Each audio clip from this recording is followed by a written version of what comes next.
This is a picture of an atom, more specifically the element strontium.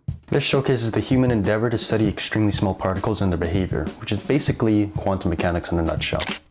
Let's say you have a cat in a box which contains a poisonous gas and that the cat has a 50-50 chance of dying from the gas. If you close the box, there's no way to know the state of the cat until you open the box and observe it. We could argue that the cat is both dead and alive until we look inside the box. This ability to be in multiple states at once is called superposition. Superposition isn't limited to cats and boxes. On the microscopic level, all matter displays superposition.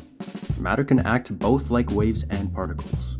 If you observe matter, it can choose to exist in one of these states, which is known as a wave-particle duality. If we zoom in further, we can see that even particles can behave this way. We can calculate the likelihood of what state a particle will be in, which can be represented as a wave function. This weird equation can be used to determine a particle's possible states and their probabilities. The peaks indicate in what state a particle will most likely be found, and the valleys show the state that particles will less likely be found in.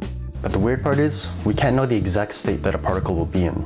We can only know its likelihood. Since we can't know the state it's in, the particle technically exists in a superposition of all states.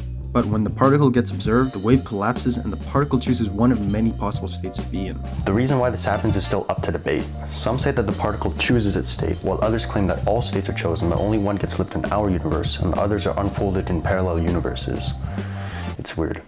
Richard Feynman famously said, if you think you understand quantum mechanics, you don't understand quantum mechanics, but that's a little misleading. Quantum physics paved the way for the transistors in computers, MRI scanners for medical imaging, and now quantum computers, which will be able to quickly solve problems that would take modern computers the age of the universe to solve. It would be more correct to say that there are parts of it that continue to challenge our intuitions as we try to unravel the mystery behind quantum physics. Does it ever feel like the world's getting stranger?